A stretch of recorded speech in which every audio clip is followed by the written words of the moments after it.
سورۃ الماعون مکی صورت ہے، ایک رکوع ہے، 7 آیتیں ہیں اس کے اندر۔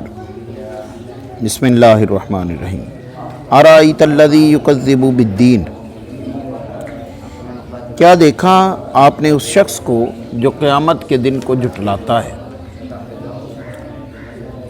کیا آپ نے اس شخص کو دیکھا جو قیامت کے دن کو جھٹلاتا ہے؟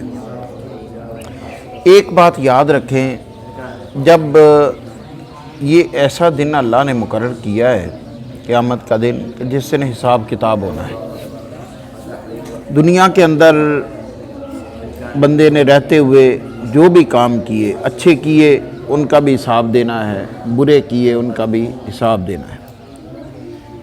ہمیشہ وہ انسان جو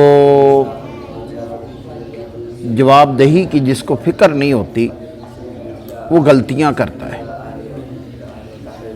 اس لیے ہمیشہ ایک اللہ نے ایک نظام رکھا ہے، تو آپ کسی اور بھی یہ دفتری نظام کے اندر ہی دیکھ لیں، جب 16ویں اسکیل والے کو 18ویں اسکیل والے کے پتہ ہے کہ افسر پوچھے گا، وہ پھر اپنے کام کو صحیح کرتا ہے۔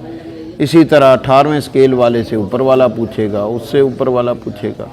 تو اس طرح یہ جو ایک جواب دہی کی فکر ہوتی ہے نا کہ بھئی مجھ سے پوچھا جائے گا، تو اس وجہ سے بندہ پھر انسان ہے نا، غلطی کر سکتا ہے، پھر اس وجہ سے انسان جو ہے اپنے کاموں کو صحیح کرنے کی کوشش کرتا ہے۔ اب دیکھیں کہ جھٹلا رہا ہے قیامت کے دن کو، جو شخص قیامت کے دن کو جھٹلا رہا ہے، اس کا مطلب یہ کہ اس کو جواب دہی کی فکر ہی نہیں ہے۔ تو جب جواب دہی کی فکر نہیں ہے تو پھر اس وجہ سے اور غلطیاں بھی کرے گا۔ یتیم کو دھکے دینا، کھانا کھلانے کی ترغیب نہ دینا، یہ ایک مثال ہے۔ اس کے علاوہ اور بھی بڑی ساری غلطیاں ہیں۔ اللہ تبارک و تعالیٰ نے فرمایا ارأیت الذی یکذب بالدین، کیا دیکھا آپ نے اس شخص کو جو قیامت کے دن کو جھٹلاتا ہے؟ فذلک الذی، پس اس وجہ سے، یعنی یہ جو اس کا جرم ہے، اس وجہ سے پھر اگلا